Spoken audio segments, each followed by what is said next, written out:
Está aí, né? Esse embora cantar em pronto. Louvado seja Deus pelos irmãos que se compadeceram e cantaram com a gente. Amém.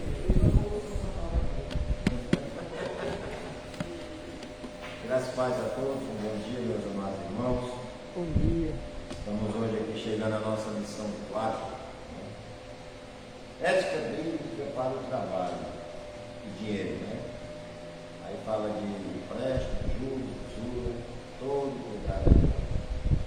Eu tenho prometido aos meus amados irmãos que eu queria trazer algo mais além da revista. Eu queria não usar a revista como base, mas não empreender o que a revista já está trazendo, porque eu entendo que os irmãos estão estudando a revista na semana, em casa, já que todos têm a revista. Eu tenho. Né? Não vou nem perguntar de novo quem está fazendo isso. Quero convidá-lo, né, a primeiramente orarmos, né,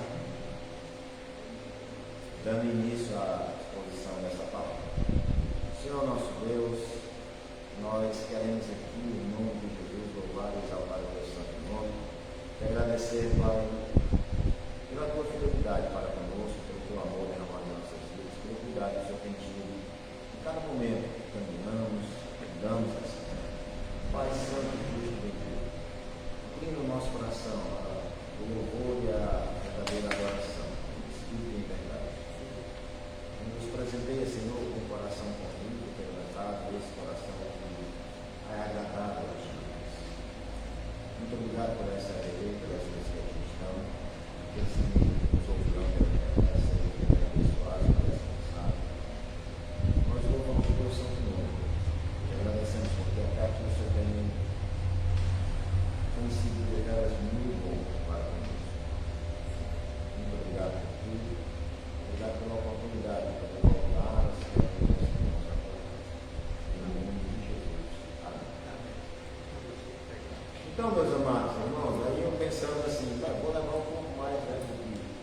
Vou ver o que a gente pode acrescentar dentro dessa lição. Essa infelicidade. Aí eu olhei o texto base, Salmo 15, 1 a 5. Tranquilo. 5 versículos, vai ser bom. Rapidinho a gente tira daqui alguma coisa. Não foi bem por aí. São 5 versículos, mas de uma riqueza maravilhosa. Uma riqueza muito grande. A revista vai falar de empréstimo, usura, penhor, exploração ilícita, emprestar a Deus, andar em justiça e confiar em Deus. Nós vamos caminhar pelo Salmo 15. E eu queria convidá-lo junto comigo, a gente ler esse salmo todos juntos, conforme aqui na tela, na versão que escolhemos, que é a mesma versão nossa, por enquanto aqui vamos trabalhar com a área. Os irmãos podem ler na tela, não vou pedir para abrir a Bíblia, porque está ali exposto, né? Então diz assim: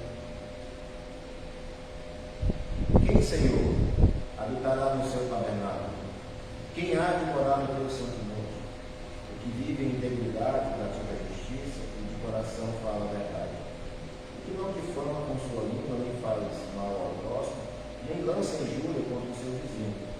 O que a seus olhos tem por desprezível recorde, mas honra aos que temem ao Senhor. O que jura quando dorme e não se retrata. O que não empresta o seu dinheiro com usura, nem aceita o seguro quando é inocente. Quem deste modo procede, jamais será parado. Que maravilha, meus amados. A pergunta que o salmista faz algumas outras vezes é: quem habitará no teu tabernáculo? Quem há de morar no teu santo monte? Quem? E ele mesmo responde. Responde com aproximadamente 10 requisitos para a entrada no Santo Monte. Embora nós sabemos que isso aqui não, a obediência a esses mandamentos não é o ponto-chave da salvação, não é o que leva à salvação, mas são, digamos assim, a evidência de uma salvação que já se manifestou, né? Já se realizou na vida daquele irmão. Então, vamos passar aqui, vamos falar de português, né? Porque às vezes a gente precisa recorrer ao grego, às vezes ao hebraico, mas às vezes a gente só precisa recorrer mesmo ao Aurélio. E usura se tornou uma palavra pouco utilizada. Muito obrigado, pastor. Pouco utilizada. O que é usura? Né? Eu vou dar uma olhada no Aurélio. No nosso linguajar comum, seria o mesmo que agiotagem. Né? O dicionário já coloca de uma maneira bem mais simples. Usura, em seu sentido original, são juros excessivos cobrados por um empréstimo em uma determinada quantia de dinheiro, uma negociação. Na Idade Média, a usura era utilizada como sinônimo de juro e era uma prática proibida, pois acreditava-se que o dinheiro não poderia gerar dinheiro. Bom, tem muita coisa aqui dentro para a gente conversar, né? Prática de empréstimo, de código, quando o juro é abusivo, não é? Eu fiquei chocado na revista, disse que naquela época em Israel, o juro chegava a 50% ao ano. Embora hoje, a gente até queria que fosse só 50% ao ano. Aí os juros vão variar de acordo com situações, né? E negociações. A gente vai ver um pouco mais disso lá na frente.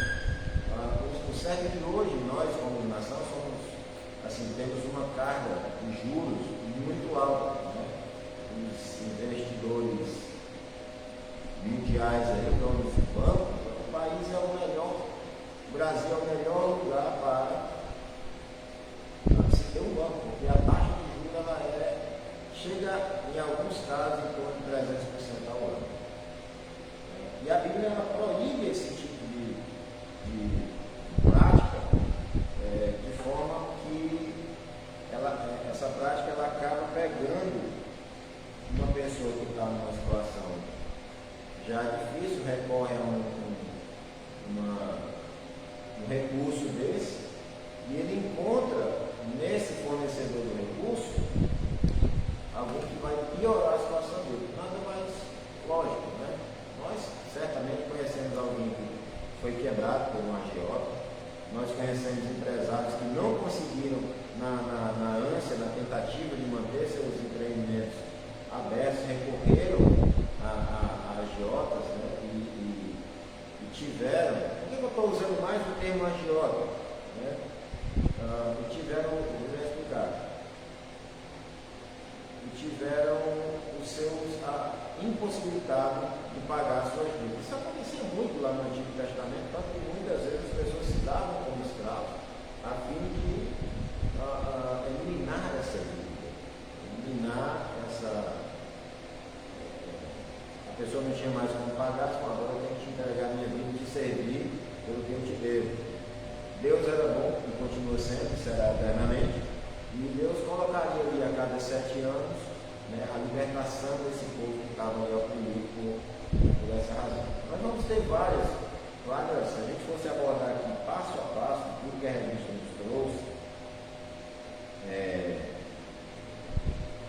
a gente aprofundaria muito em muitos assuntos recorrentes do presente momento. Ela também vai falar da questão da venda de sentença. Eu vou colocar na linguagem de hoje, tá? É isso mesmo. Pessoas que recebem propina para vender ali um certo favor. Será que acontece isso hoje no nosso país? Sim ou não? Mais do que o que deveria. A certeza que temos no nosso coração e a esperança é que haverá uma prestação de conta em torno de tudo isso. A gente sabe que o fator econômico não era apenas uma coisa material, mas também ele reflete uma espiritualidade. O que acontece? Depois da queda, a queda do relacionamento com Deus trouxe o esfalecimento, quebrou também as relações pessoais e sociais. distribuição de renda, de riqueza, não passa de um chavão retórico, um discurso marxista que na prática não funciona. Eu vou falar um pouco aqui de política, não tem como fugir, mas na verdade, cultura histórica que envolve política. Essa ideia de, eu vou taxar grandes fortunas, como aconteceu agora no nosso país vizinho, agora na Argentina, né, a taxação de grandes fortunas. O que a turma faz? Nada, pode taxar, a gente pega o dinheiro e bota no outro país. Simples assim. A gente sabe que há realmente uma divisão, talvez não real dos valores. Gente que tem muito mais do que precisa e gente que tem muito menos do que necessita para viver. Eu não trouxe números aqui, mas há países, há empresas que são mais ricas do que alguns países. Mas será que a divisão de recursos, né, uma ideia tipo Robin Hood, né, de tomar do rico e dar ao pobre, será que isso realmente funcionaria na prática? O marxismo ele traz essa ideia através do seu socialismo, mas ela não vai muito adiante, porque não funciona. Quem defende essa ideia muitas vezes sequer produziram alguma coisa. Não produziram nada. A revista traz bem interessante. Muitas vezes esses que pensam na divisão de riqueza são idealistas que entre pijamas, sala de aula e shopping desenvolvem suas ideias. Assim, nossas universidades estão repletas de professores com ideias socialistas. O socialismo não é a solução. O Estado não vai resolver o problema do homem. Se ele puder ajudar, ele vai piorar. O problema do homem não está na quantidade de recursos que ele tem, ou pode ter. O problema do homem está na queda, na corrupção que naturalmente habita o seu coração. E aí ele nos leva a essa pergunta: quem habitará no seu tabernáculo, no teu tabernáculo? Quem há de morar no teu santo tabernáculo? Certamente não são homens caídos. Mas voltando a essa questão aqui, dos marxistas, né? Eles são semelhantes ao ídolo deles, Karl Marx. Karl Marx, para quem não conhece a história, era um cara que escrevia muito, mas trabalhava pouco. Dos muitos filhos que ele tinha, se não me engano, 12, alguns morreram de fome. Foi adotado por um amigo chamado Engels. Ou seja, ele viveu as custas de um amigo a vida toda. Karl Marx é uma fraude. É uma mentira criada por alguém que escreveu o que nunca viveu. Era um jornalista quebrado, um jornalista que não produzia, deixava livre, dividia o que os outros tinham. E é muito interessante falar sobre isso, porque essas pessoas normalmente elas negligenciam suas responsabilidades. Tem um almirante americano que escreveu um livro chamado Arrume Sua Cama, ou Arrume Dormir na Sua Cama. Essa galera não leu esse livro, com certeza não. Por quê? Porque eles querem mudar o mundo, mas não conseguem sequer arrumar a cama quando se acordam pela manhã. Eles querem mudar o mundo, mas não conseguem se afastar uma distância muito significativa do pai e da mãe, porque eles têm morte de fome. Eles vivem à mercê tranquilamente daquilo que os pais construíram no passado, não movidos por uma ideia socialista, mas por trabalho árduo, duro. Às vezes uma aposentadoria sofrida. Vocês não têm noção de, falando aqui, colocando um exemplo do meu trabalho, quantos clientes eu visito quando a gente vai fazer a negociação, o neto já foi lá e já usou o benefício, o neto, o filho. Quantas pessoas estão aposentadas hoje, lúcidas, mas têm um filho, vamos usar o termo aqui, endiabrado, tá? Que cuida das finanças do pai como se fosse dele. Tão dele que muitas vezes deixa faltar o pai e a mãe aquilo que é tão necessário. Me desculpe, mas isso é uma realidade que eu vejo praticamente 2, 3, 5, 6 vezes por dia no mês. É muito bom tirar por pó e valer. É assim que se diz. Quem atira com pó e baleia não toma chegada. É poio, né? Pólvora não. Não toma chegada, não é tomar chegada, é atirar de longe, tanto faz acertar como não. Então essa é a ideia que permite. Então essas pessoas que andam com esse rapaz aqui, eles têm esse problema. Tem um discurso muito diferente do que vivem, desejam viver as custas do trabalho alheio, seja no momento ou de alguém que produziu no passado. E tomar o que é dos outros. Aí eu trouxe como exemplo aqui os tal dos movimentos, sem teto, sem terra, sem isso, sem aquilo.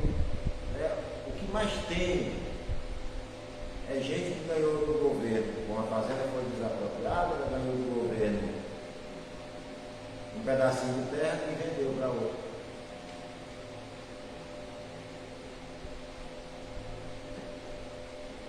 Tem um economista americano, eu não me lembro aqui o nome, também foi uma anotação que eu não trouxe, ele diz que não existe almoço grátis.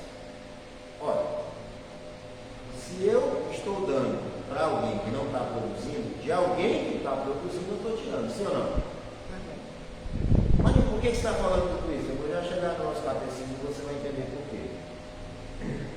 E também essas pessoas dependem dos favores do governo, de amigos. Amigos aqui eu coloquei porque eu lembrei de Engels e Marx. Né? Gente que depende do favor do governo, entende? Não vou ser politicamente correto. Eu sou a favor e sou contra as políticas sociais. Ah, mas está sendo contraditório. Vou explicar por quê. Porque para mim, política social ela deveria ser começo, meio e fim. Qual o fim de você manter alguém pagando uma determinada quantia? O fim é que essa pessoa no futuro tenha como respirar e passar a ser um algo produtivo dentro da sociedade. Uma sociedade que não produz, ela não vai para frente. Numa sociedade que não produz, a única coisa que vai para frente é o atraso. Não existe milagre.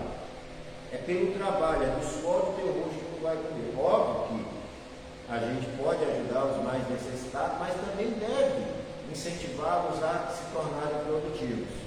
Os irmãos estão me entendendo, sim ou não? Ok. Então, vamos para frente aqui um pouquinho. Catecismo na hora de Westminster, pergunta 140. E aí eu já vou falar porque eu falei desse assunto todo. E aí, qual é o oitavo mandamento? Irmãos, se vocês quiserem responder, assim, vocês podem só levantar a mão, né? Ou vocês preferem que eu responda? Está demorando? Vou falar em Êxodo 20:15. Bem simples. Mas quando a gente olha para esse oitavo mandamento, não furtarás, e começa a dissecar essas duas palavras, meu amado, o abacaxi é grande, mas graças a Deus que os teólogos do Westminster nos fizeram esse favor. Então, as duas próximas perguntas, ele vai dizer quais são os deveres exigidos nesse oitavo mandamento. Ou seja, existe um mandamento, não roubarás, é isso? Ou não furtarás? Mas quais são os deveres que eu tenho? Então vamos lá. Os deveres, eu vou ler aqui para você, aqui do lado tem todas as referências, você depois pode olhar lá no catecismo, dar uma olhadinha com mais tranquilidade, pensar um pouco mais sobre cada ponto desse, mas aqui a gente vai passar assim, tipo, no tamanho do bombom, voar. Okay? Diz assim, os deveres exigidos no oitavo mandamento são a verdade, a fidelidade e a justiça nos contratos e nos comércios entre os homens, dando a cada um que lhe é devido a restituição dos bens ilicitamente tirados dos seus legítimos donos, a doação e a concessão de empréstimos livremente conforme as nossas forças e necessidades, e outra, a moderação do nosso juízo, a vontade e a fé em relação às riquezas desse mundo.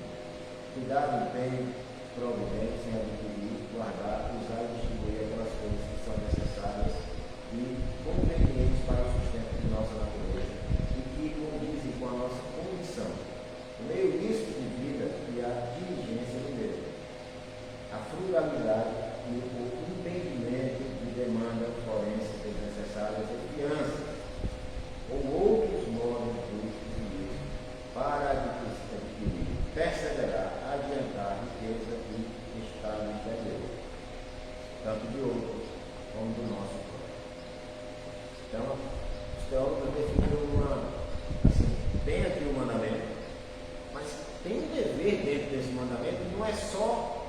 ali e tomaram alguma coisa de alguém. Ele amplia. Mas eu marquei aqui em vermelho, a verdade, a fidelidade e a justiça dos contratos no comércio entre os homens. Uma coisa que a revista nos traz, e está no verso 5 do Salmo, é a ideia de que se alguém tiver prejuízo na negociação, como diz aqui, o verso 4, o que aos seus olhos tem por desprezível ao réprobo, mas honra aos que temem ao Senhor. O que jura com dano próprio que não se retrata. Um amigo meu me disse assim: se alguém tem que perder, que seja ele.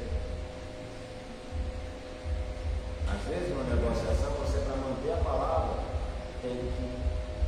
É isso que ele está dizendo, com dano próprio. Eu tive dano, mas eu mantive a minha palavra. A gente vai desenvolver um pouco mais isso na revista.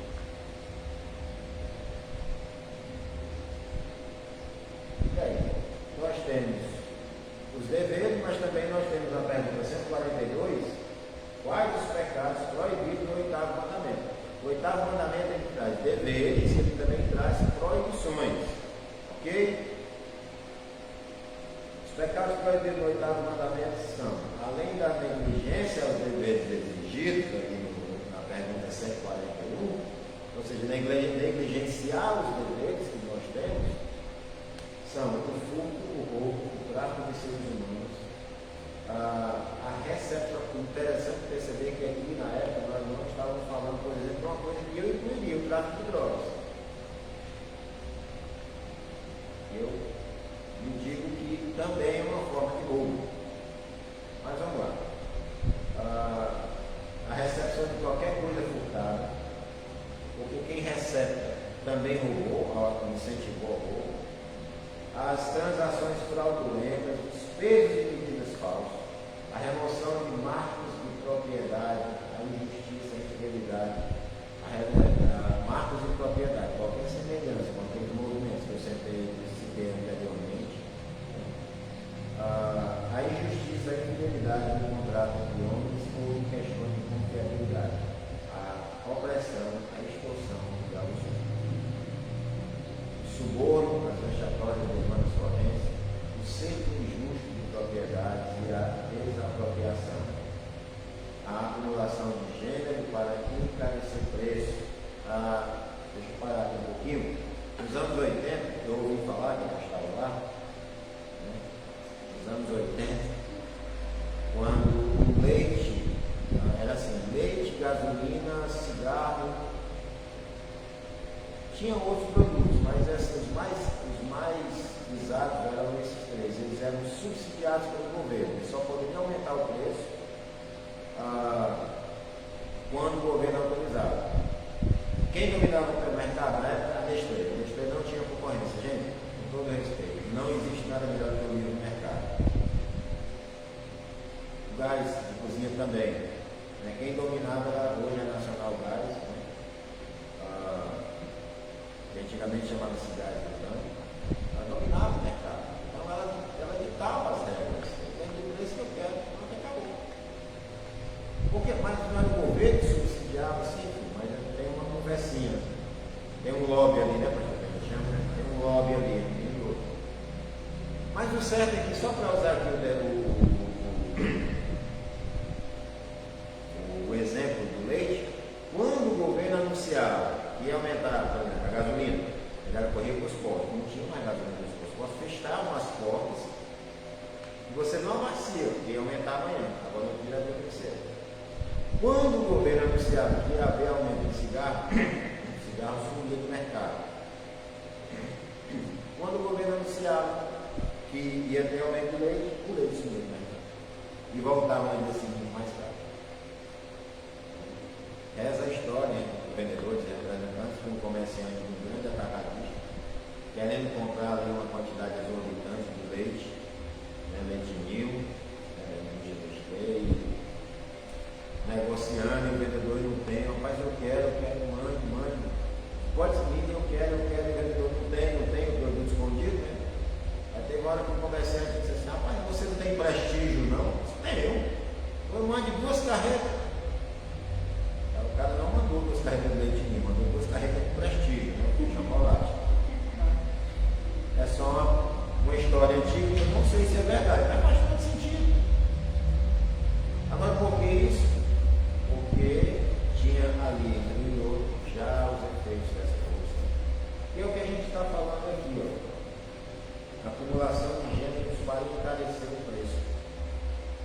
Irmão, vocês estão me entendendo? Ok. Voltando aqui, dos meios lícitos de vida, nós estamos falando dos pecados proibidos, tá? Ou meio de enriquecer a nós mesmos, a cobiça, estímulo, o amor desordenado aos bens humanos, a desconfiança, a preocupação excessiva em empenho em obter. Gente, tem gente que sofre, faz dificuldade, e o desejo por alguma coisa, por exemplo, um telefone novo, vira um ídolo na vida da pessoa. Precisa, sabe, o coração, a compulsividade. E é por isso que, infelizmente, muitos irmãos, né, se engancham financeiramente, engancham o nome do Senhor, por não saberem aquilo que a gente falou no ano passado, administrar bem os recursos de Deus. Continuando, a inveja diante da prosperidade do outro, assim como a ociosidade e a prodigalidade. A ociosidade é a polícia, né? O jogo dissipador em todos os modos pelos quais indevidamente prejudica o nosso próprio estado interior. E o ato duradouro a nós mesmos por devido ao conforto da posição que nos colocou. Deus coloca a pessoa numa posição que está, que realmente foi a autoridade somente por Deus mesmo. E a pessoa, em vez de cumprir aquele papel, ela se deita em berço esplêndido. Né? Já dizia Tio Ben, grande filósofo, tio de Peter Parker, Homem-Aranha, com grandes poderes, grandes responsabilidades. Então, se a pessoa está, né, num lugar de destaque, a responsabilidade e a cobrança é muito maior. Quem diz isso? Tiago, não querer muitos de vós serem mestres, porque vai pesar mais para vocês. Então, tudo isso aqui, essas três perguntas aqui, 140, 41, 42, merece que você durante a semana dê uma olhadazinha a mais. Voltando para o nosso salmo, meus amados irmãos. Salmo 14 diz que há dois grupos em Israel, os obreiros da iniquidade e a linhagem do justo. Lá no Salmo 14, um pouquinho atrás desse. O primeiro grupo abandonou a lei, mas o segundo constituiu um remanescente fiel que manteve a fé em Israel.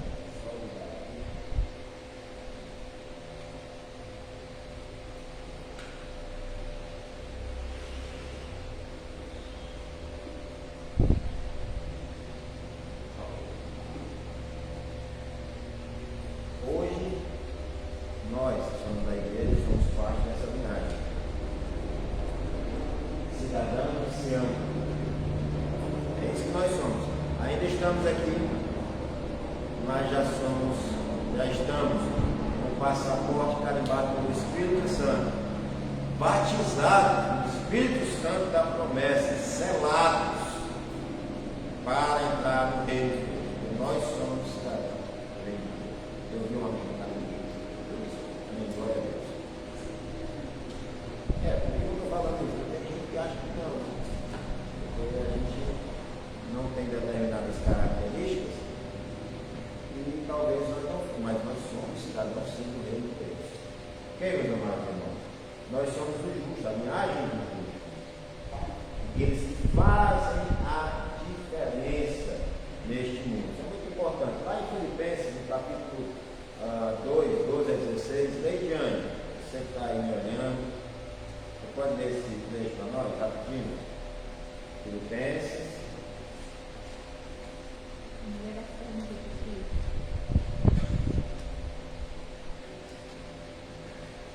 A Leidiane, eu vou fazer assim, eu vou pedir para ela me mandar a pergunta na quarta-feira, quinta, para mim me preparar, tá?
nós estamos desenvolvendo a nossa salvação, nós estamos mudando, nós temos um papel nessa sociedade, não só conosco, mas também com quem nos observa, né, e as nossas responsabilidades civis.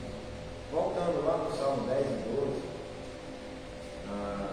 concentram-se não são aceitáveis ao Senhor,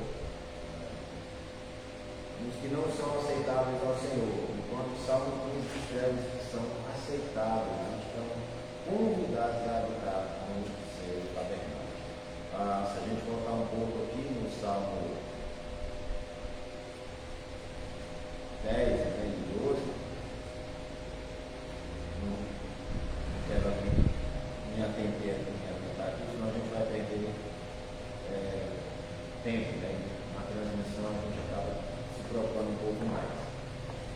Mas o certo aqui, ó, 2 salmos que diz assim, essa turma aqui não vai. E o Salmo 15, esse pessoal aqui, que vive em integridade, pratica a justiça do coração, fala a verdade. Texto sério. Então, não basta não fazer determinadas coisas, é preciso fazer outras. Não para que sejamos salvos, como está lá em Efésios 8, 12, 12, não é para ser salvo, mas para confirmar essa salvação. A prática das boas obras. Davi pode ter escrito esse salmo em sua segunda bem-sucedida tentativa de levar a arca da aliança para o Sião. Então está lá em 2 Samuel, capítulo 6. Lá ela foi colocada numa tenda.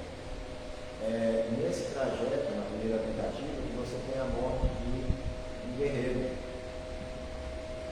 que, tentando fazer de boa vontade que a arca não caísse, tocou na arca, foi fulminado.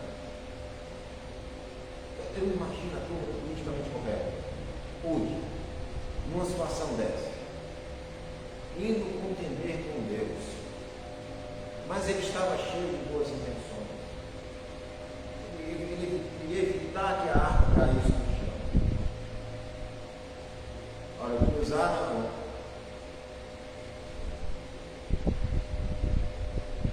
eu me confundi aqui no nome do rapaz, eu vou usar mesmo. Muito obrigado. Eu não estou mais confiando na placa de memória.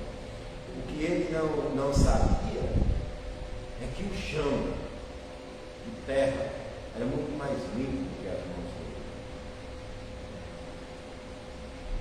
Era muito melhor que a arca tivesse caído na terra do que o homem corrompido pelo pecado tocasse. E qual é a relação disso com o que a gente está vendo agora? A banalização do sagrado. A presença de pessoas que não têm o menor respeito, por assim dizer, uma palavra correta não seria essa, pelas coisas de Deus. Estava procurando uma palavra melhor para colocar, mas vivem uma vida dissoluta nas suas relações, nos seus negócios, são cidadãos acima de qualquer suspeita, mas o coração muito distante, que não pesam se que para ter lucro vão prejudicar alguém, que não prezam que na tentativa de lucrarem pode pegar alguém que já está desfalecendo e terminar de matar, como é o caso da agiotagem. Olha, os rabinos diziam que havia 613 mandamentos que o povo judeu deveria obedecer, tem que ser justo. 613. Mas esse salmo reduz o total de mandamentos para 11.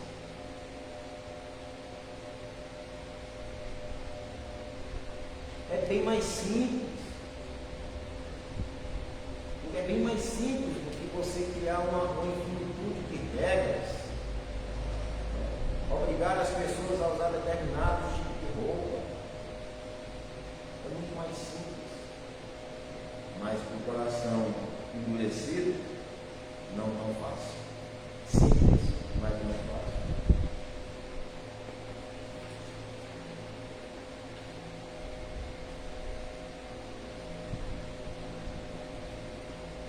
Nós precisamos, meu irmão, buscar a presença de Deus. Não é só saber quem vai habitar no teu tabernáculo, quem há de morar no teu santo nome, mas é buscar essa presença. Depois que os homens tomaram o ancião, Davi transformou o local da sua residência no santuário de Deus em Jerusalém. Tornou-se a cidade de Davi, está lá em 1 Samuel 5:16. O tabernáculo, o trono, o santo monte deveriam ficar juntos. Mas quem habitará nesse tabernáculo?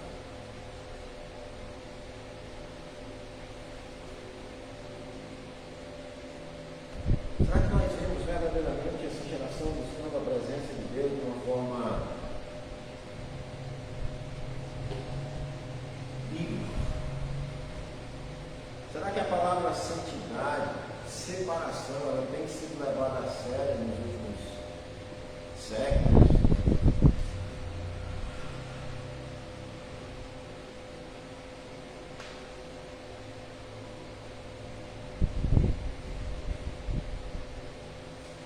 Salmo 24, 3-6. Irmão Francisco, depois da irmã Maria, bem rapidinho para a gente lá, depois o Yuri e aqui por último o reverendo. 24, 3-6.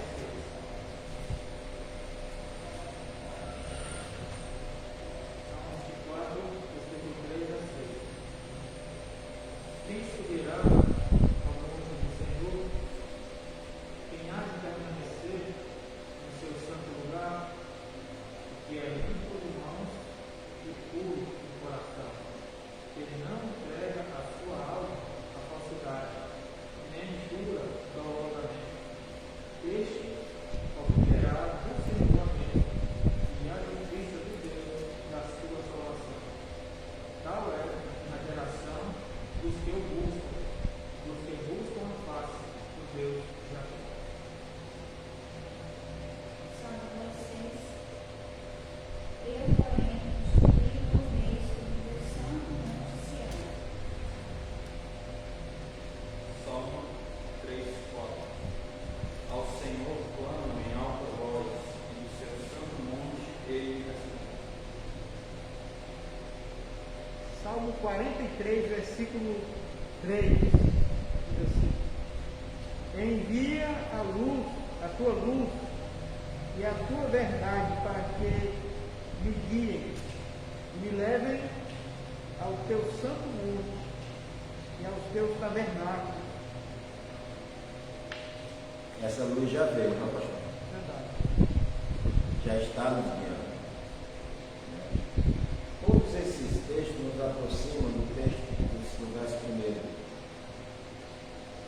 Mas o salmo que o pastor leu nos coloca na direção. Que é esse salmo 42. Mais claramente, quase que revelado, ainda que no Antigo Testamento, a busca na caminhada até esse santo monte, até a Jerusalém celestial. Essa luz é o próprio Senhor Jesus. Agora, meus irmãos, para o cristão de hoje, o Monte Sião reflete a cidade celestial onde o povo de Deus habitará para o nosso anseio por esse momento. Eu fico imaginando quando eu ouço a música do Paulo César, o céu se rasgando. E aí, o louvor maravilhoso que diz ao Pai, e eu canto, meu Senhor, vindo me encontrar. Nossa, imagina, refugente glória, o Senhor Jesus.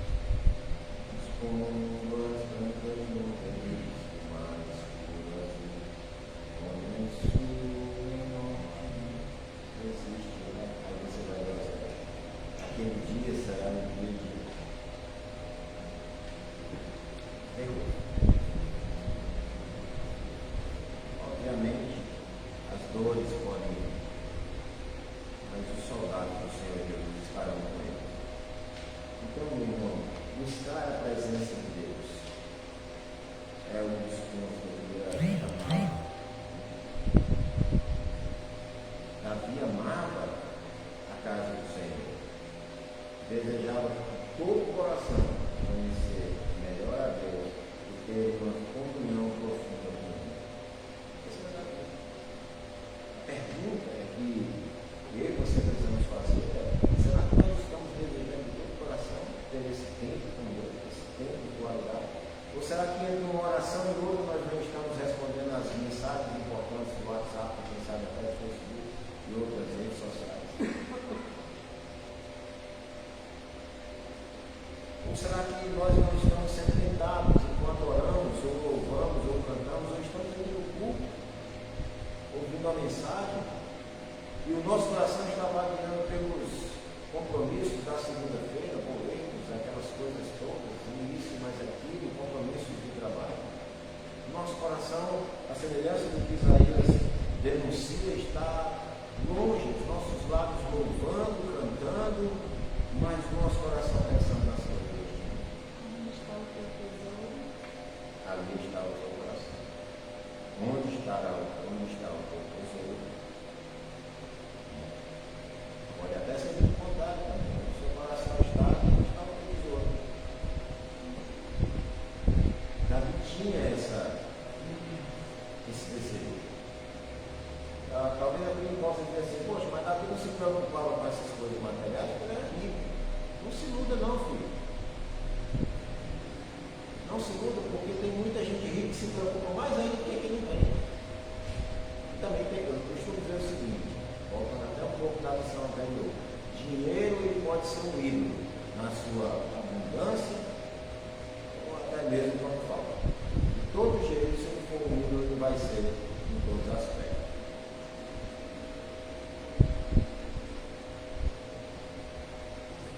Esse coloca aqui, eu queria trazer esse verbo habitar, não é como quem aluga um imóvel, tá, gente? Quem habitará? Morada. Morar é de verdade. Não é só vir passar um dia e ir embora, não, é morar verdadeiramente. É um caráter permanente, determinado. Porém, nesse caso aqui é bem possível esse verbo, né, que a gente está usando aqui, do habitar, só para enfatizar aqui. Imagine que você tem um imóvel e aluga. Esse imóvel vai estar sempre passando alguém diferente com ele. Mas você tem um imóvel que assim, você mora mesmo. Você está ali, é sua, é a sua. Você não está de passagem. Assim somos nós na morada eterna. Nós não estamos na eternidade, habitando no tabernáculo de Deus, habitando com Ele. Mas isso se dá desde já. Não daqui, quando eu morrer eu vou para agora. Não, é agora. É agora.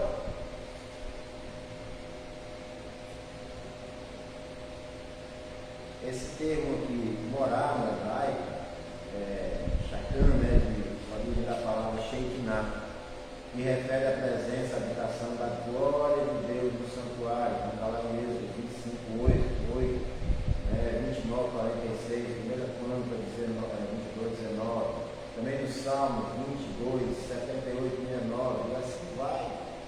É a glória de Deus. O maior desejo de Davi é estar na presença, é estar com Deus no céu e habitar em sua casa para sempre. Salmo 23, 6, 61, 4. Pois esse é o nosso lar eterno. Voltar para casa, estar novamente com o nosso Criador. Agora, para nós, hoje, o que isso traz? Nós, os cristãos de hoje, podemos desfrutar da comunhão íntima com Deus por meio de Jesus. Em João, no capítulo 14, a partir dos versos 19 até o final, ali, 31, você comunhão genuína, verdadeira, sincera. Os irmãos estão me entendendo, sim ou não? Obedecer aos preceitos de Deus. Né? Versículo 2 cita aqui 3 áreas fundamentais da vida do caráter irrepreensível. Uma conduta reta em palavras verdadeiras, aplicadas de modo prático e específico. Vamos estar aqui a partir do verso 3 até o 5. Tendo essas 3 virtudes básicas, procuramos desenvolvê-las em todas as áreas da nossa vida e seremos obedientes ao Senhor. O verbo aqui viver, né? O que vive, no caso, é praticar e falar. Não é só o discurso, não é só da boca para fora, é viver o que se diz. É a prática do dia a dia. Não, como diz lá Tiago, não sendo ouvinte negligente, mas operoso e praticante. Operoso e praticante. Ouve e aplica.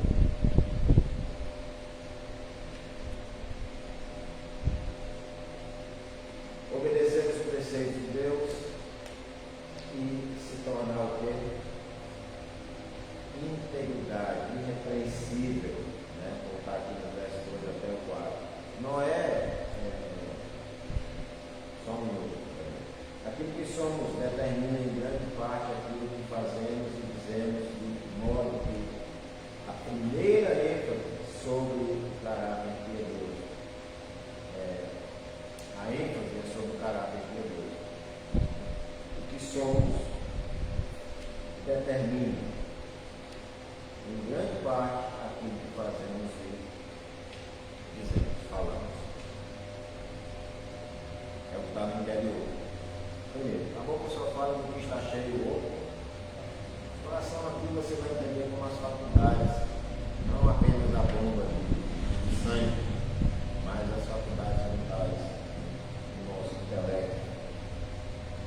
Esse caráter piedoso, meu irmão, ele deve ser buscado. Oséias 6,6 se garante. E Mateus 5, 1 e 6. Não, Maria. O último texto vermelho é a cidade de Oséias 6,6. Ficou algum para mim, aí você não pediu. Não, eu pedi não, pastor. Não, porque eu Só os dois vermelhos. porque eu fiquei aqui distraído aqui, eu fiquei imaginando se ele não tinha mandado. Não, só as coisas meninas. Oséias 6,6. Muito bem. Pois misericórdia eu quero, e não sacrifício, e o conhecimento de Deus mais do que o holocausto.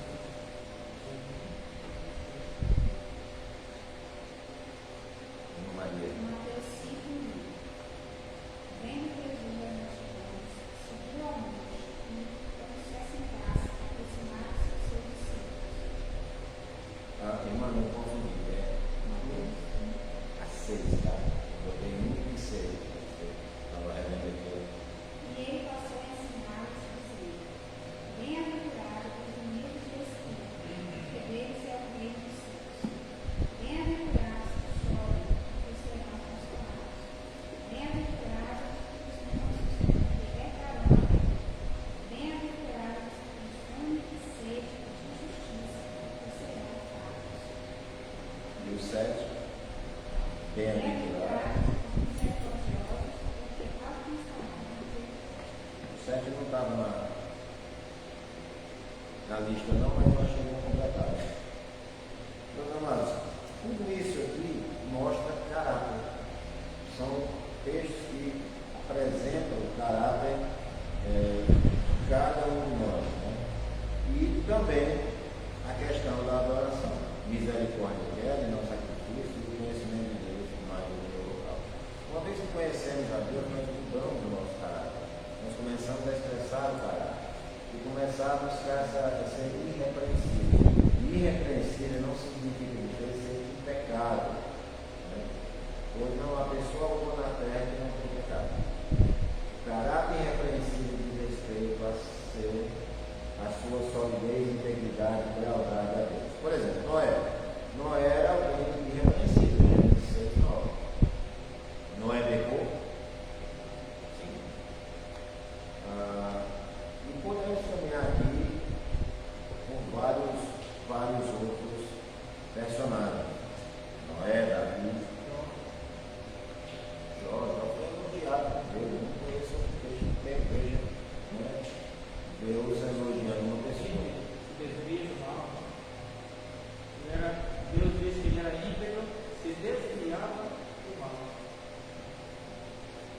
E aí você vê, né, que a integridade não quer dizer que a pessoa não quer. Jó sabia da sua situação, porque ele oferecia sacrifício para morrer com os seus filhos. Então não é que eu não peco. Não é isso. Mas existe um caráter que se desvia do mal, que se desvia do pecado.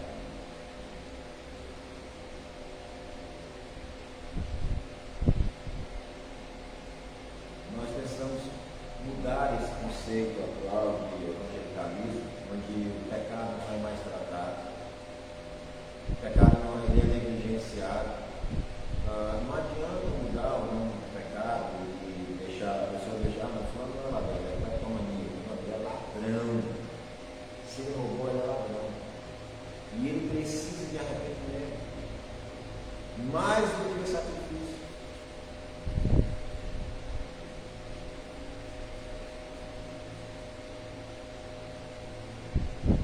Quem possui integridade honra os que também são íntegros e que temem ao Senhor.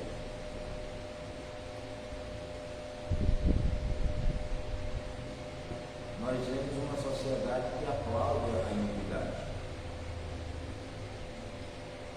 Romanos, lá no capítulo 1, ele diz que aquela lista de pecados que está ali a partir do verso 16, mesmo lá no final, quem não pratica, mas aplaude, ou concorda, ou silencia, ele é digno da mesma morte.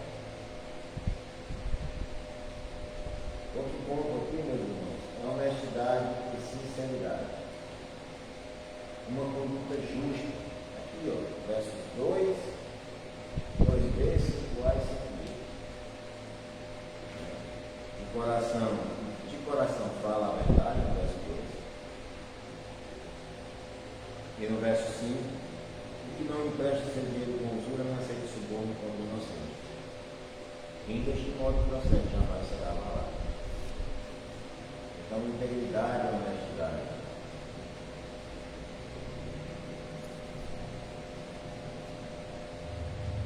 Pratica a justiça, são honestos e fazem o que desejam, se façam. Praticar a justiça, meu irmão, ele veio de acordo com a palavra. Lá, na antiga monarquia lá em Israel, não havia muita coisa que um cidadão comum pudesse fazer sobre juízes corruptos, problemas de extorsão. Mas nas democracias de hoje, pelo menos cada cidadão tem um voto. E esse voto pode ser usado para mudar isso.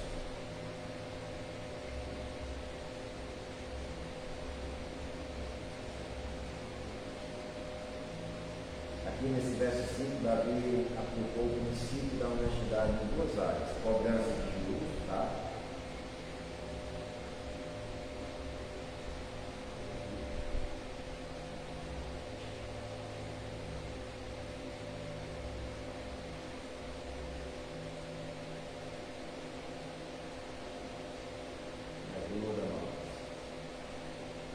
E esses juros exorbitantes,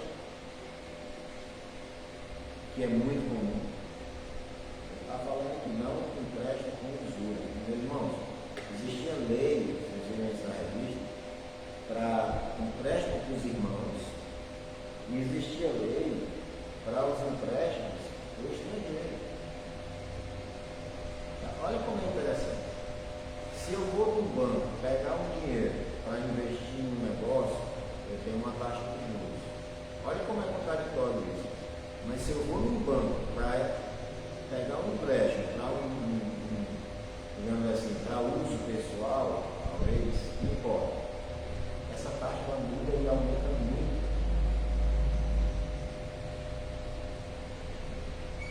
Quando deveria ser o contrário. Primeiro, não precisava. Eu tenho uma frase na antiga que diz assim: banco é aquela instituição que te empresta dinheiro quando você consegue provar que não precisa. Se você conseguiu provar que não precisa, ele empresta. Então, trazendo aqui um pouco, né, essa usura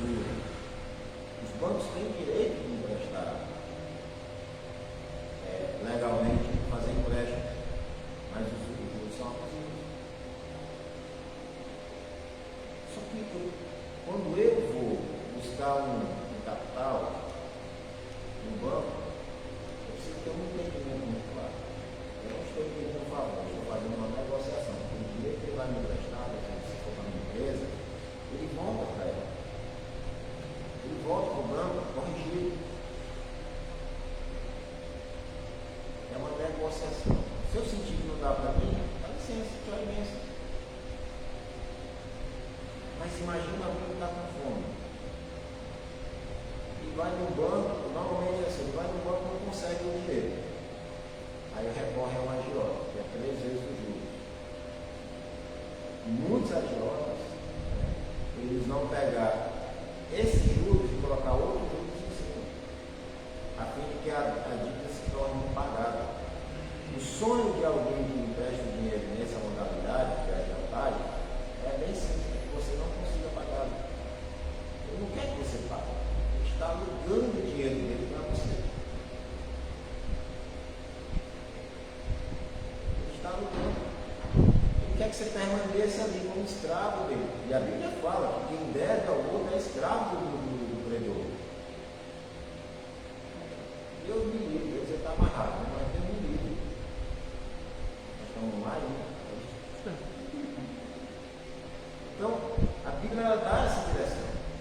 A revista traz aqui na página, não me lembro da Bíblia, está marcado. Vamos entrar aqui.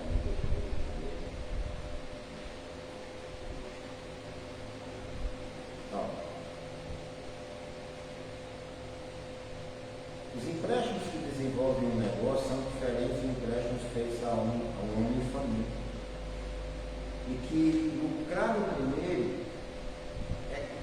primeiro caso, é legítimo. Mais ou menos assim, olha, você está iniciando esse empreendimento vai me custar X, eu vou te emprestar X, mas você vai me pagar com XY, né, e você vai lucrar YZ. Então, assim, ele pegou o dinheiro do banco, o empresário, ele investiu, ele está devolvendo ao banco e ele também está ganhando. Digamos que é um processo normal. Eu assisti uma reportagem daquele empresário no segundo ano que ele, eu pego dinheiro do banco. O empresário, se você ver, às vezes, fulano tem um comércio, comprou um carro novo, com certeza está financiado. Porque ele não vai tirar o capital dele, ele vai usar o dinheiro do banco dele. Com esse dinheiro do banco ele consegue gerar renda, né, para pagar o banco e lucrar. Só que é muito diferente quando alguém está com fome. É muito diferente quando alguém está tentando a sua sobrevivência. Então, a autora aqui, o autor, né, Martin Olasky, né, quem é esse comentário feito, ele coloca no primeiro caso é legítimo, porque parte de uma negociação contratual. A taxa é tanto, não, consiga prever a taxa não, porque a gente faz negócio de contrato de garantia. Mas quem está com fome faz o quê? Vai no cheque especial. Aí, meu irmão, aí é só oração. Porque grande é o abacaxi. Então acaba tendo uma contradição. Muito difícil julgar isso. Até porque quem está nesse comando aí não são os piedosos. E a sinceridade nas palavras verdadeiras. Verdade que é a amálgama, tá? Que contém e mantém a sociedade unida. A verdade, meu irmão, eu gosto de dizer isso, ela encerra o assunto. Você fez isso? Sim. Mas era errado. Pois é, eu errei, fiz. Imagina que lá em Gênesis 3, Deus diz assim: comeste o fruto da árvore? Perdão. Quem te fez saber que estava ali? Comeste o fruto da árvore? A mulher que me deste. Ou seja, a culpa é sua, Deus. Porque veja bem, eu não pedi. Deixa eu estar dizendo isso. Bom, está estava meio deprê, né? Mas foi a mulher que não deu. Meu irmão, imagina que ali você já tem um arrependimento já.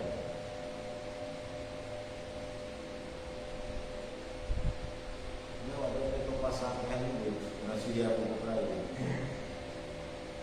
Com relação a isso, eu quero dizer uma coisa para você. Ainda é até hoje, tá? Não mudou nada. Essa ideia é copiada até hoje. O Senhor, meus irmãos, é irrepreensível em seu caráter, justo em seus atos e verdadeiro em suas palavras. Ele deseja que os hóspedes de sua casa tenham essas mesmas características. Não é mais bom você hospedar alguém na sua casa que corre o risco de roubar durante a noite? Situação, será que dormia? Não dormia, eu não hospedaria, na verdade. Eu dormiria, mas não hospedaria. As pessoas que você abriu, que você deu ali atenção, que você trouxe para dentro da sua casa, e elas faltaram com caráter, ou seja, falando mal de você, ou observando características suas de vida. E são muitos os exemplos, não quero atentar aqui a isso. Nós estamos na casa de Deus, e muitas vezes falta caráter. Estamos aptos a apontar nossos dedos, falar dos defeitos, dizer que esse é assim, necessário. Mas pouco útil. Na hora. Eu digo nós, eu estou falando com você, não de maneira má. Pode ser que pegue em você, tá? Pode ser que pegue até em mim. Mas é uma realidade. E nós não somos tão fiéis quanto Deus é conosco. Nós falhamos.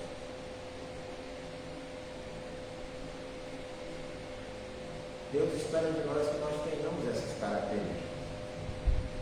Quem desse modo procede jamais será abalado. Isso significa que os justos descritos no Salmo têm segurança e estabilidade em sua vida e não precisam temer terremotos nem outros, nem ordens.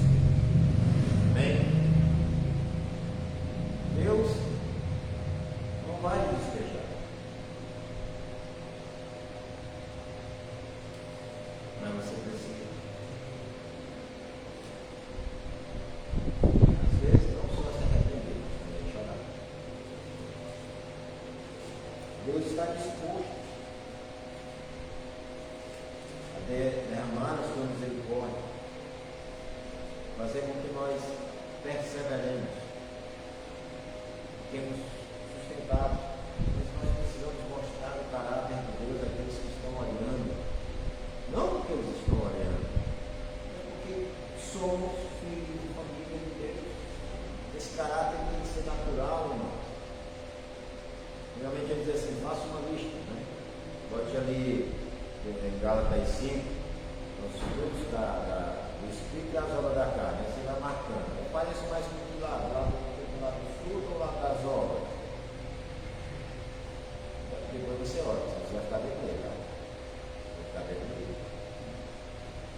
Graças a Deus, que ele diz misericórdia, eu quero não tocar. A vida de piedade, sobre a qual Jesus fala no Sermão do Monte, é paralela às características da pessoa piedosa, no Salmo 15. Deixa que você ler. E nas duas passagens encontramos a promessa. Quem desse modo procede, jamais será abalado. Quem anda piedosamente. Isso quer dizer que o justo, descrito no Salmo, tem a segurança e estabilidade de sua vida. Já me fala. Não precisa temer nem terremoto, nem despejo. Nem Deus promete que os justos não precisam temer, pois estão firmemente fundados nas promessas da sua aliança. Aquele, porém, que faz a vontade de Deus permanece eternamente. 1 João 2,17. Eternamente. Amém, meu irmão? Então a promessa é feita na eternidade. trazendo um pouco da nossa revista, até para a gente lançar algumas perguntas aqui, toda essa crítica colocada na cobrança do Salmo 15, né, empréstimo dentro dos princípios teológicos bíblicos, que envolve também uma perspectiva social e também de adoração, como falamos. Agora, a lei não obrigava o cidadão a emprestar dinheiro, mas se ele fizesse, deveria fazer sem usura, sem extorquir.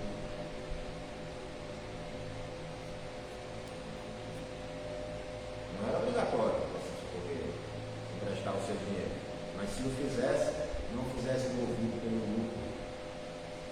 Estamos falando do socorro.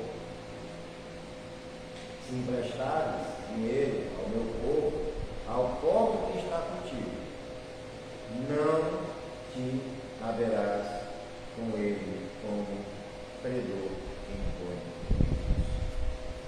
Empreste o socorro. Tá, meu irmão, vou dizer para você uma verdade. É difícil trazer esse negócio no dia de hoje, sim ou não? Hoje está complicado até você dar uma esmola. Como os efeitos da queda são visíveis na vida das pessoas. Mas de alguma forma você precisa. Eu creio que com um relacionamento com Deus, com uma vida de piedade, a gente começa a ter discernimento para entender essas coisas. É fácil? É não. Mas é preciso. Tem discernimento. Porque tem muita gente. Eu lembro uma palavra do pastor. Uma vez, irmão, nós temos uma distribuição de cesta aqui. Olha, irmão, se você está precisando receber uma cesta, eu queria que você viesse à secretaria da igreja, fizesse um cadastro. Nós vamos, a assistente social vai conversar com você. Mas não entendo. Nós só estamos fazendo isso porque tinha gente recebendo a cesta e vendendo.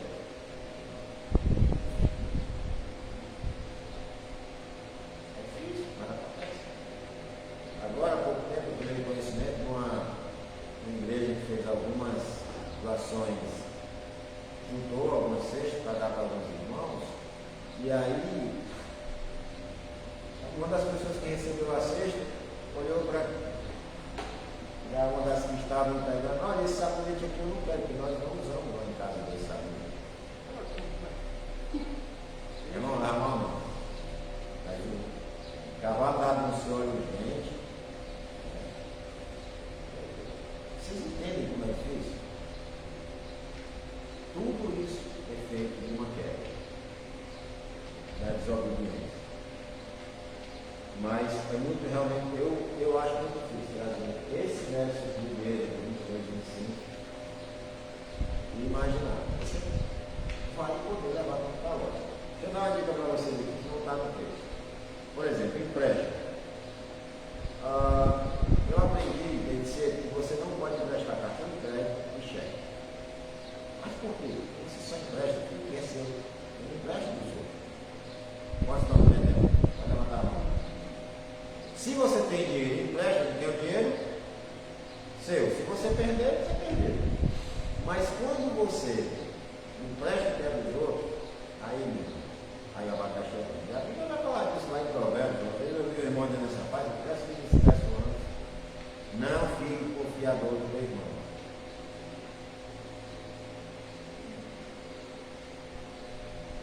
Vamos falar um pouco de trabalho?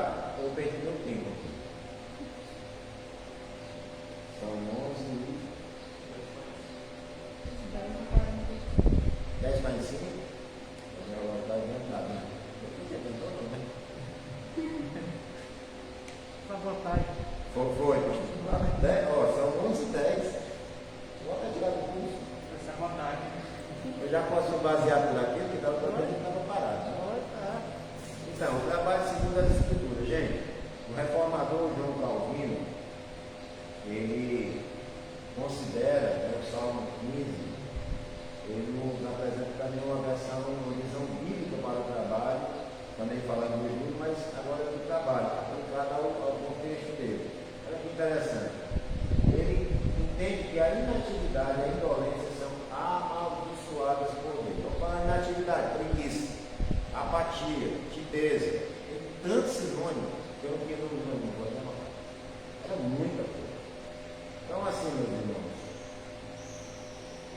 O trabalho está relacionado com o progresso da humanidade. Lembra que no começo eu falei que se o homem não produz, não há crescimento? Também enfatizando que quem rouba de quem produz ou toma é roubo. Então, Paulo também vai condenar para isso. Ora, aquele que não quer trabalhar, meu irmão, ele diz assim, ó, 2 Tessalonicenses 3:10, porque quando ainda estava convosco, vos ordenamos isto: se alguém não quer trabalhar, também não come.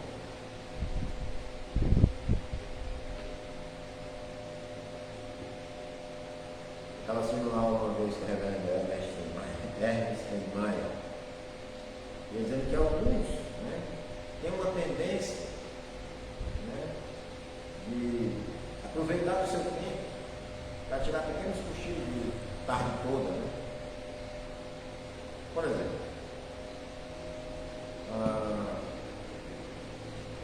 a gente, o pessoal conta, né, o pastor passa, pastor tá, cadê o pastor, irmão? O pastor está estudando. O pastor vai ali para o final passado, né? O pastor não está fazendo nada, está só estudando. Mas estudar faz parte, né, do trabalho do pastor. Se afatigar nesse trabalho. Porque Jesus veio uma pergunta para o pastor, né, o pastor Renato Vale, a respeito de, não é o nosso caso, né, graças a Deus, de pastores que passam o dia em rede social. Tem um pastor que passa o dia em rede social. Só isso, não faz mais nada da vida. Não cuida das igrejas, não fica, não conversa, não tem relacionamento. Graças a Deus não temos esse problema aqui. Mas existe esse problema. E a pessoa que perguntou e respondeu, olha, isso deixa de ser uma forma de isso passa a ser uma forma de pouco. Porque principalmente esses pastores que têm uma remuneração da igreja, a igreja paga, né? Porque o obreiro ele é digno do seu salário. E ele não está usando esse tempo para cuidar das ovelhas. E aí, quando ele cuidar das ovelhas, você pode ser a sua mente, aliás, ele não está fazendo isso. Não, cuidar das ovelhas também é elaborar a mensagem. E dá trabalho, não. Aí eu trabalho a semana toda, quando chega aqui, eu me engancho todo, me perco, fico bravo, pode nos slides, é isso mesmo que eu botei.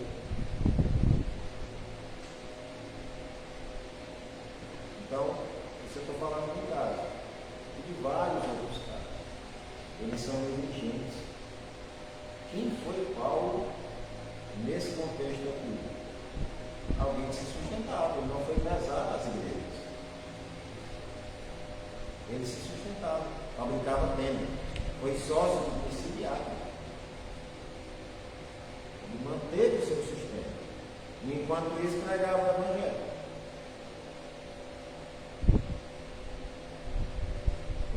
Se comparado com os recursos que temos hoje, ele não tinha nada. Porém, tinha um detalhe. Tinha um espírito habitando nele. Tinha as convicções que o desprendiam desse mundo e o alicerçavam cada vez mais na pessoa de Deus. Muitas vezes tem faltado.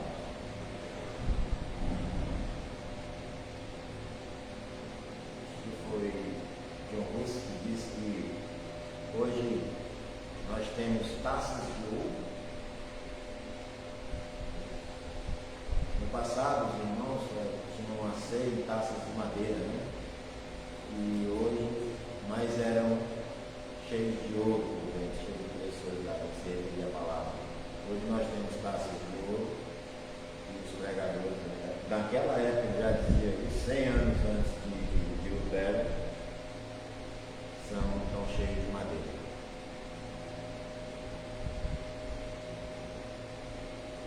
Homens cheios do Espírito Santo não são negligentes na sua obra, não são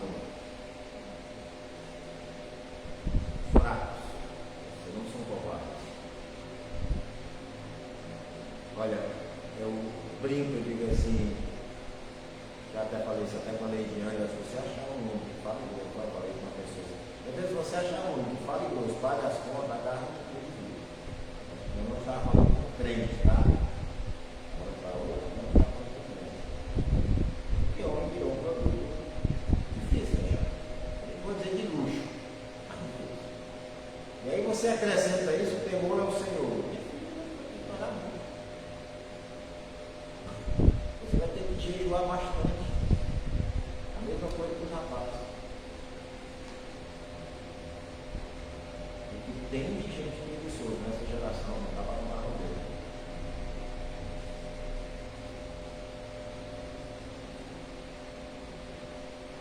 Eu conheci pessoas que deixaram de trabalhar dentro de um chamado no ministério. E até hoje não trabalham e nem estão no ministério. Viver de pé, assim. Você tem um chamado para se balançar de perto da parede. Acorda, se arrepende. Porque não tem espaço no reino de Deus para os preguiçosos, não. Até uma músicazinha de criança, né? Deus não quer preguiçoso em sua obra.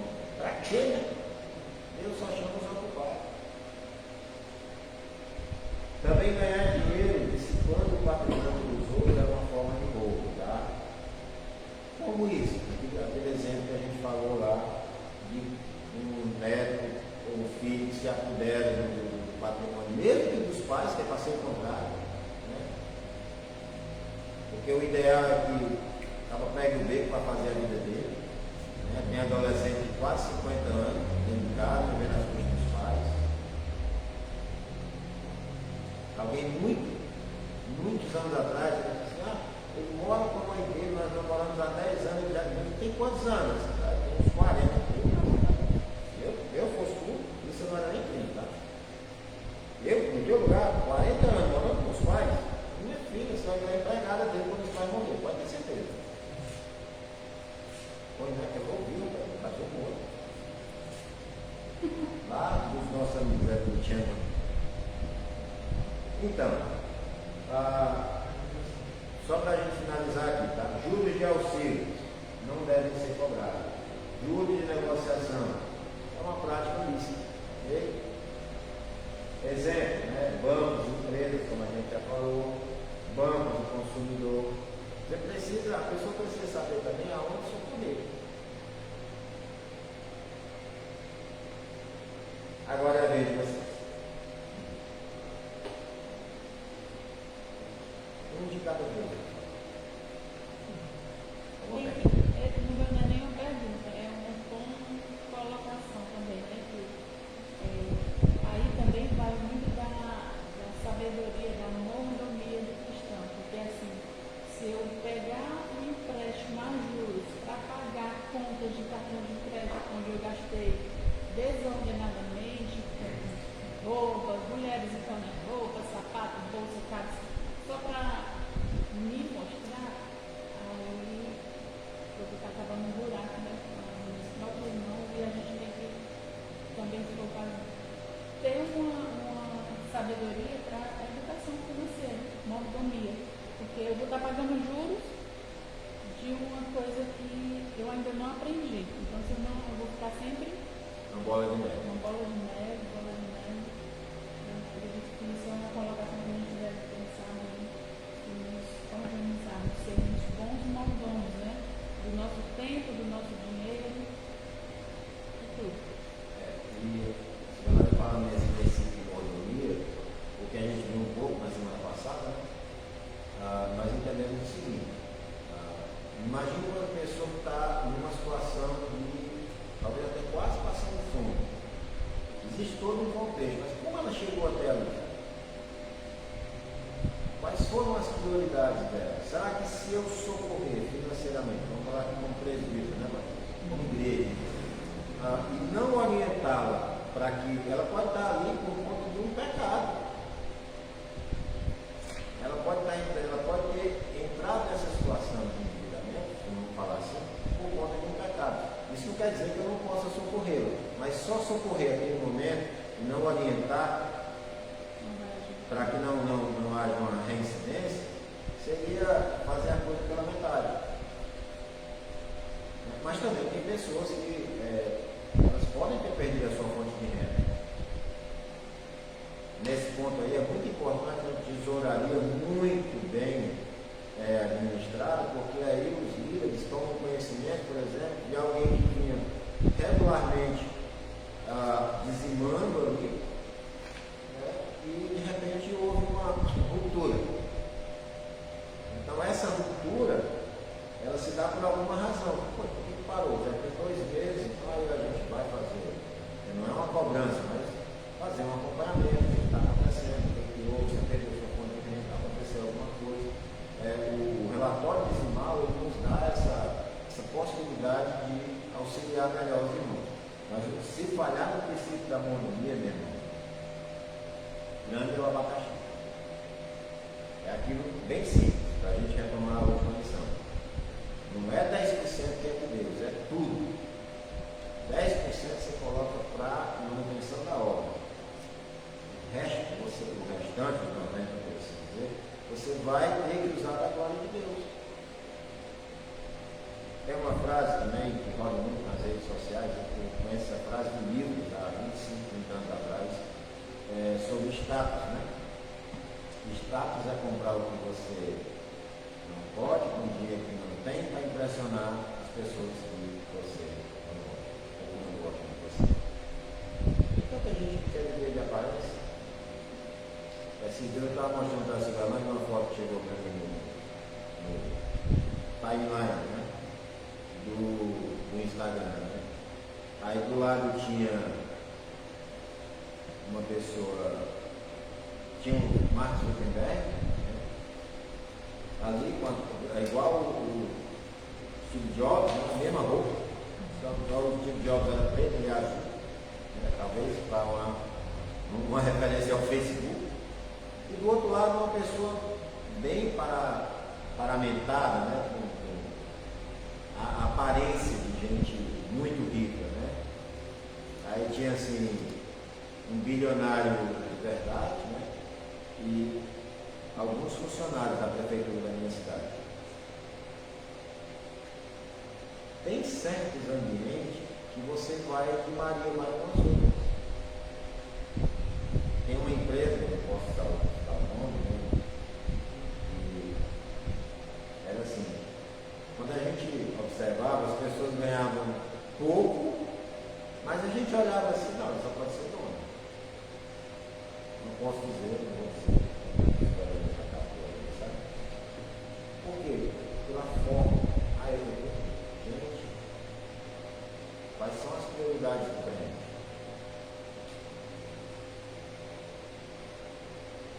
Quais são as nossas prioridades? É parecer bonito para os outros? Uma coisa muito interessante. Lembrando que nós saímos um pouco da lição de hoje. Vamos lá na lição anterior, tá? Agora no nosso Uma final. coisa muito interessante que o Senhor Jesus, no capítulo 6 de João, ele começa multiplicando os pães, né? Aí quando a mesma multidão recorre a ele novamente, ele identifica que ali se tratava de uma busca de um assistencialismo por parte da atividade que ele fazia, né? Então ele corrige, trabalhar e não pelo pão que perece, mas pelo que permanece para a vida eterna. Aí, então o que acontece? Jesus não multiplica mais pães para o povo, nessa segunda busca que o povo faz dele. Porque esse é o lavrar do nosso pão, né? Ele não entende como sendo uma atividade prioritariamente religiosa. Cada um trabalha pelo seu pão. E quando buscar trabalhar pela vida espiritual, espere o pão espiritual. E todos os 2 pães são importantes. Mas o pão espiritual, eu acredito que está em prioridade. Ninguém, por exemplo, ninguém vai à igreja, por exemplo, com a intenção de enriquecer. Não é essa a finalidade da igreja. Às vezes não é para isso.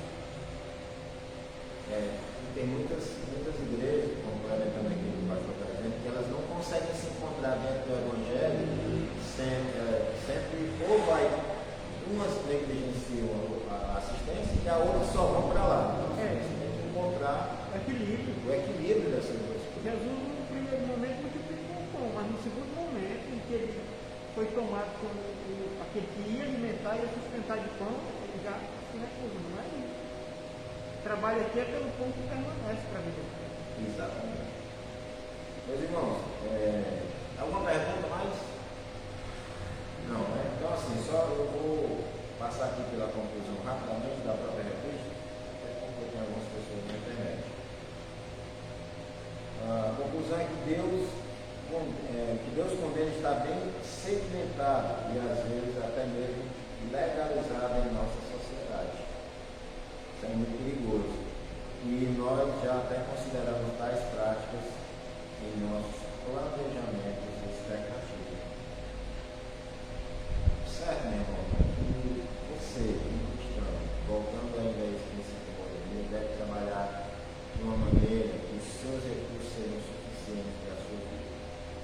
Você tem desejo de um objeto mais valoroso, isso realmente é importante para você, né?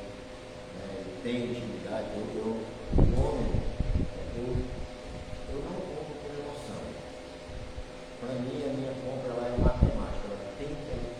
Ela precisa de 98% de razão e 2% talvez de emoção. Não são as emoções que devem mover o cristão. Nessa questão de compra, use a razão.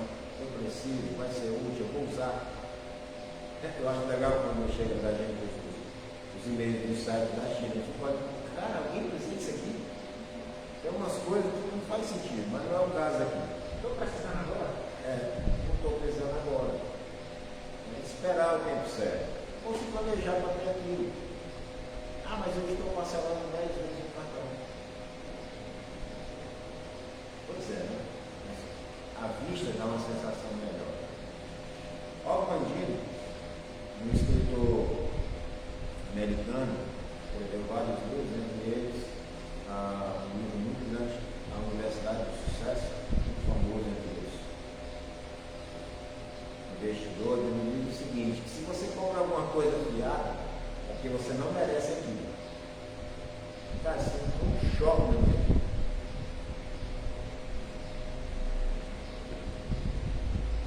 Eu não tenho dinheiro para comprar. É óbvio que nós não estamos falando de necessidades básicas, entendeu? Mas de coisas que você pode esperar.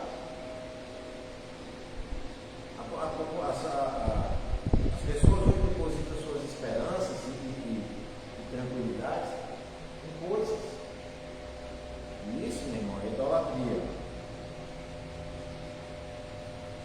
De fato, o caminho do mal sempre parece ser mais eficaz e rápido, porque ele tende a nos fascinar pelo resultado mais fácil e imediatamente como pensador. No entanto, Deus propõe caminhos de vida, de integridade, honestidade e princípios, conforme Isaías 33, 15.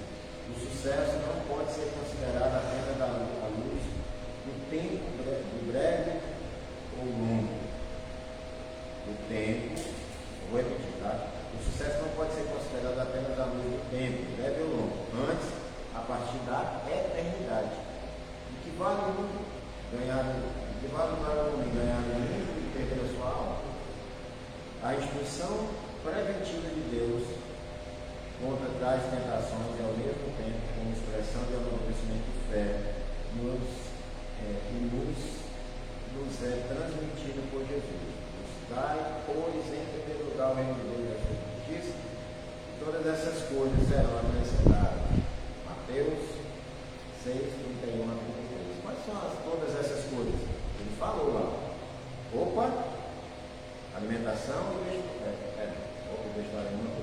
e habitação. Habitação, alimentação e vestuário. Essas três coisas aqui são todas essas coisas. Não é tudo que seu coração quer.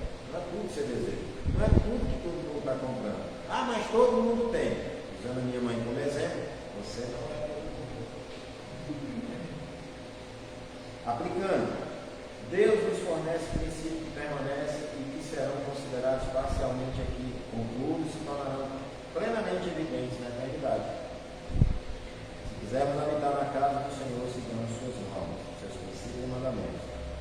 fugir da graça sem a busca da obediência é menosprezo para com a obediência de Cristo. Se desejamos que a obediência de Cristo nos seja proveitosa, então devemos cuidar. Meus amados, aqui nós finalizamos essa lição. Eu queria deixar aqui para vocês uma indicação muito boa do reverendo Hermes